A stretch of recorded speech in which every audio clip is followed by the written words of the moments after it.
È partito già da alcuni secondi questo match, quindi palla profonda per Dudu Costa che si gira bene, va con la punta. Gianluca, punta CVD, lo salta, il destro, e le avevamo detto, arriva un grandissimo gol di Gianluca. Dopo 2 minuti e mezzo di questo primo tempo, l'avevamo appena detto, uno dei più attivi era proprio il numero 17. Poggia per Dudu Costa, un controllo a saltare l'avversario, il destro sul primo palo. Buono il giro palla dei giocatori in maglia bianca, pallone proprio per Kakà.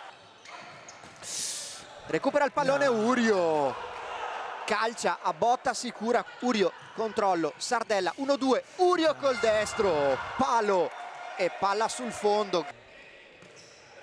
Kakà, gran pallone di prima intenzione per Fantesele che si mangia un gol clamoroso, cerca di puntare l'uomo.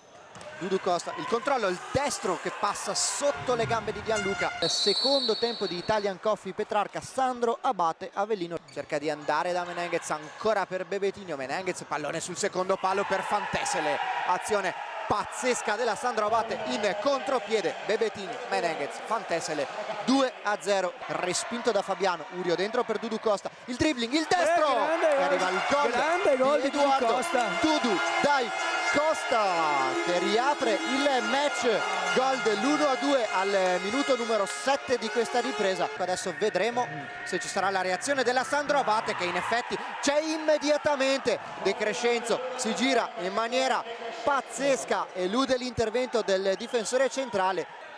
Gianluca, Kakà, Menenghez, pallone al centro e la Sandro Abate trova subito il gol del 4-1, giro palla perfetto dei ragazzi di Battista. Urio, Alba al centro per Vitale, buono il giro palla dell'Italian Coffee, bene Alba per Vitale che trova un ottimo spazio per scaricare il mancino alle spalle di Molitierno. Alza il pallone proprio il 9 per la volée di Gianluca. Moretti non trova il pallone, probabilmente anche per il disturbo di Kakà. E allora Urio che controlla male, Fabiano in ripartenza davanti alla porta, non può sbagliare. 6-2, Sandro Abate Avellino, e finisce qui.